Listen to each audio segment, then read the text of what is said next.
السلام علیکم ورحمۃ اللہ وبرکاتہ۔ الحمدللہ آج ہم پھر سے اپنی پڑھائی کے لیے جڑ چکے ہیں۔ تو پڑھائی کو آگے بڑھانے سے پہلے ہم آپ سے یہی ریکویسٹ کریں گے کہ آپ ویڈیو میں پورا بنے رہیں اور پورا علم حاصل کریں، ویڈیو کو پورا دیکھیں اور ہم سے جڑے رہنے کے لیے ویڈیو کو لائک اور چینل کو سبسکرائب اور بیل آئیکن کو آل ضرور کر دیں اور اس علم والی ویڈیو کو شیئر بھی کر دیں۔ تو چلیے آئیے ہم لوگ پڑھنا اسٹارٹ کرتے ہیں۔ بسم اللہ۔ آج کی ہماری پڑھائی ہے کہ آج مسلمان ذلیل کیوں ہو رہے ہیں۔ تو یہ واقعی بہت بہترین ٹاپک ہے۔ چلیے دیکھتے ہیں کہ اس کے اندر کیا لکھا ہوا ہے۔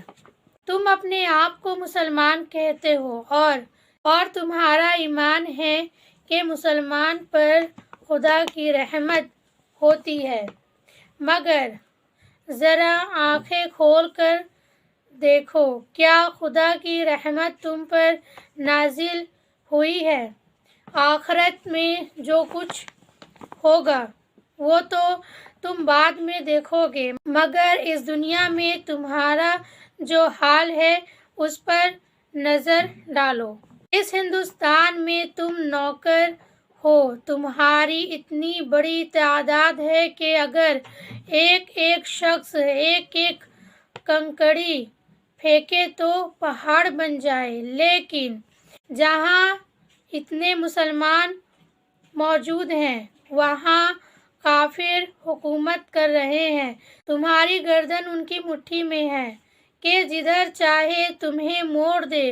تمہارا سر جو خدا کے سوا کسی کے آگے نہ جھکتا تھا اب انسانوں کے آگے جھک رہا ہے۔ تمہاری عزت جس پر ہاتھ ڈالنے کی کوئی ہمت نہ کر سکتا تھا آج وہ خاک میں مل رہی ہے۔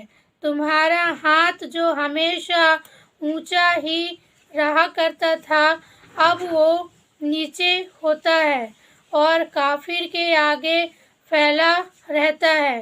جہالت اور قرض داری نے ہر جگہ تم کو ذلیل و خوار کر رکھا ہے۔ کیا یہ خدا کی رحمت ہے؟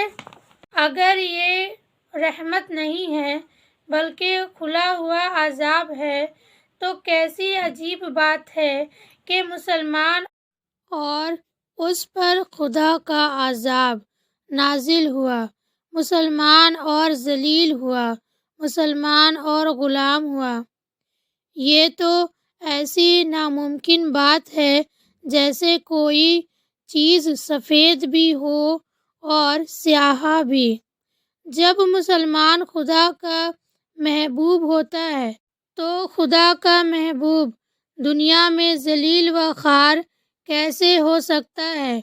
کیا نعوذ باللہ اللہ تمہارا خدا ظالم ہے کہ تم تو اس کا حق پہچانو اور اس کی فرما برداری کرو اور وہ نافرمانوں کو تم پر حاکم بنا دے اور تم کو فرما برداری کے بدلے میں رسوا کرے۔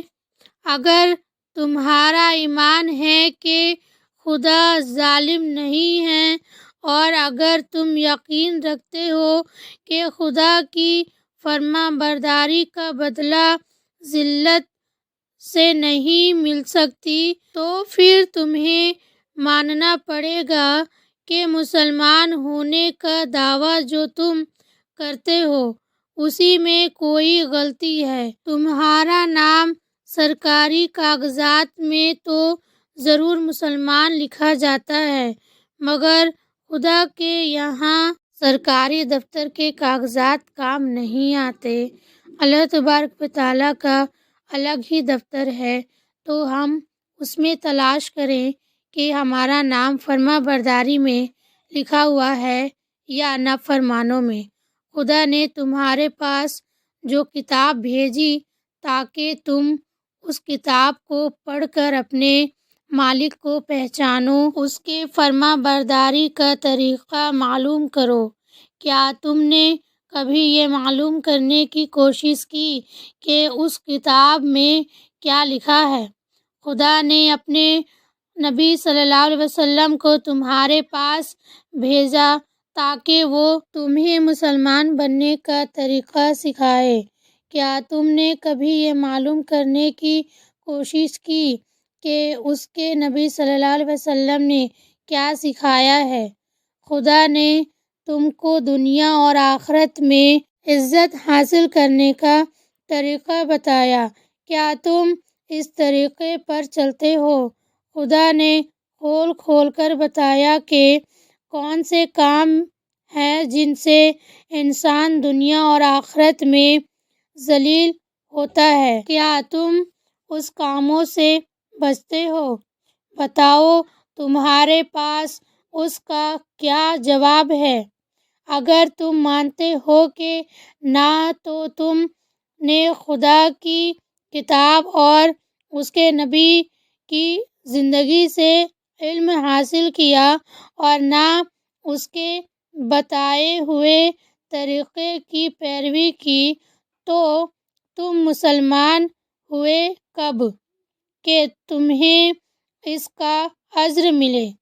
جیسے تم مسلمان ہو ویسا ہی اجر تمہیں مل رہا ہے اور ویسا ہی اجر آخرت میں بھی۔ دیکھ لو، میں پہلے بیان کر چکا ہوں کہ مسلمان اور کافر میں علم اور عمل کے سوا کوئی فرق نہیں ہے۔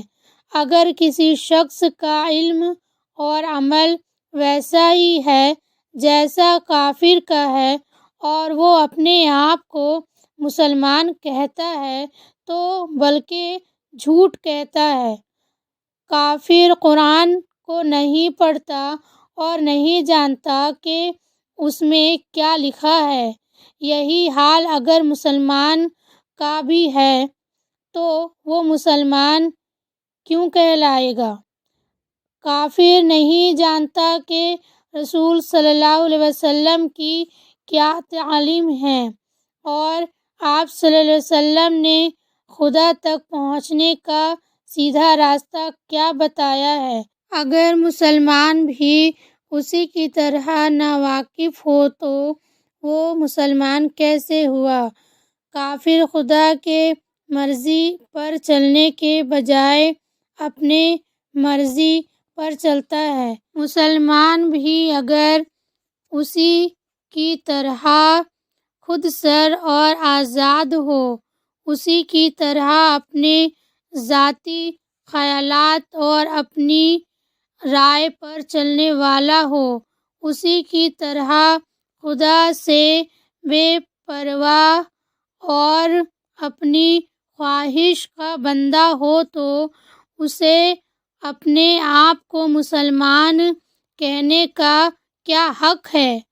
کافر حلال و حرام کی تمیز نہیں کرتا اور جس کام میں اپنے نزدیک فائدہ دیکھتا ہے اسی کو اختیار کر لیتا ہے، چاہے خدا کے نزدیک وہ حلال ہو یا حرام ہو۔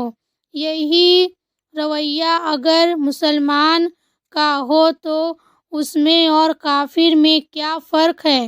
غرض یہ ہے کہ جب مسلمان بھی اسلام کے علم سے اتنا ہی دور ہو جاتا ہے جیسے کہ ایک کافر، اور جب مسلمان بھی وہ سب کچھ کرتا ہے جو کافر کرتا ہے تو اس کو کافر کے مقابلے میں کیوں فضیلت حاصل ہوگی اور اس کا حشر بھی کافر جیسا کیوں نہ ہوگا؟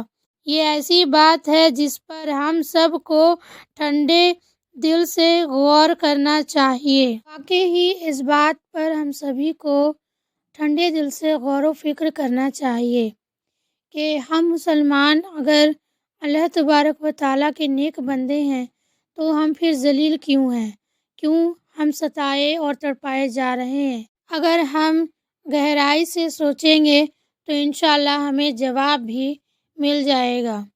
تو واقعی یہ ٹاپک بہت بہترین تھی اور ہمارے لیے خود یہ ایک سبق ہے، اور اسی طریقے سے آج ہماری یہ پڑھائی یہیں کمپلیٹ ہو گئی ہے۔ انشاءاللہ اب ہم لوگ اگلی دفعہ اور آگے بڑھیں گے اور پڑھیں گے غور کا مقام۔ تو آپ سے بھی اپنا خیال رکھیں اور دعاؤں میں ہمیں یاد رکھیں۔ السلام علیکم ورحمۃ اللہ وبرکاتہ۔